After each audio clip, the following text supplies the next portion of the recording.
When someone mentions squirrels, what immediately comes to your mind? Is it those small, fuzzy, acorn-loving creatures that you see in movies and TV? Well, there is more to these little guys than meets the eye. Squirrels are a really important part of their neighborhoods and environments. They don't just munch on acorns. Instead, they play a key role in shaping their surroundings and influencing their environment. However, what do we know already about squirrel behavior? Also, how has it changed in response to urban environments? I decided to look for research that has been done on this. In New York City, researchers looked at how squirrels responded to potential threats, called escape theory. They discovered that if people passed by squirrels following established paths and not making eye contact, squirrels are 90% less likely to flee than if a person moved erratically and kept eye contact. However, another study on Long Island found something different. They believed that they were changes in squirrel behavior in the city, and they called this urban wildlife syndrome. They measured how vigilant the squirrels were, and shockingly, they found that squirrels in more urban areas on the island were actually more vigilant than their rural counterparts. So what is it? Are they more or less wary of people in urban environments? Who's right? Well, both of them are. Both were right in the fact that squirrel behavior changed based off if they were in the city or not, but they're just how it was different. This shows the importance of our research since there is still a debate about how behavior changes. It also shows how hard it is to measure things such as wariness. So now how do the squirrels on the campus of the Georgia Institute of Technology compare to other squirrels observed around the world? This is what our study is all about.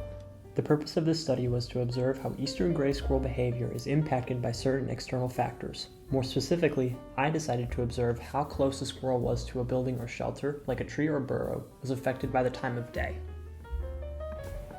I hypothesized there would be a high proportion of squirrels that were safe, so found within 0 meters from a building or 0 meters from a tree or burrow, in the afternoon when compared to squirrels found in the morning. We'll go over what morning and afternoon mean later. To test this, as a class, we took a look at the eastern gray squirrels around campus. Every week, we would find one spot on campus at a specific time and try to see if there were any squirrels around. If we found one, we would observe its behavior, as seen in this ethogram. After this, I was able to divide the squirrels that everyone in the class had observed into 4 different groups: morning, afternoon, evening, and night. Morning were squirrels observed from 8 a.m. to 10 a.m. Afternoon were squirrels observed from 11 a.m. to 1 p.m. Evening were squirrels observed from 2 p.m. to 4 p.m. And night were squirrels observed from 5 p.m. to 7 p.m. It's important to remember that I am only testing morning and afternoon, and the evening and night squirrels are just there to help contextualize the data. Now, with all of the squirrels and the times that they were observed, I decided to see whether or not an individual squirrel was safe.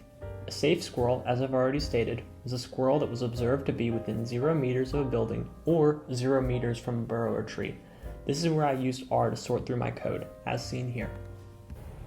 After finding the proportions of the safe squirrels in each period, I was able to see that there were more squirrels observed overall in the afternoon and evening. Additionally, as seen here, there were more safe squirrels in the afternoon than in the morning, and there was a higher proportion of safe squirrels in the afternoon than in the morning. However, this might not be significant, so I need to determine this with a statistical test. So, the chi-squared test shows the difference between an observed and expected value.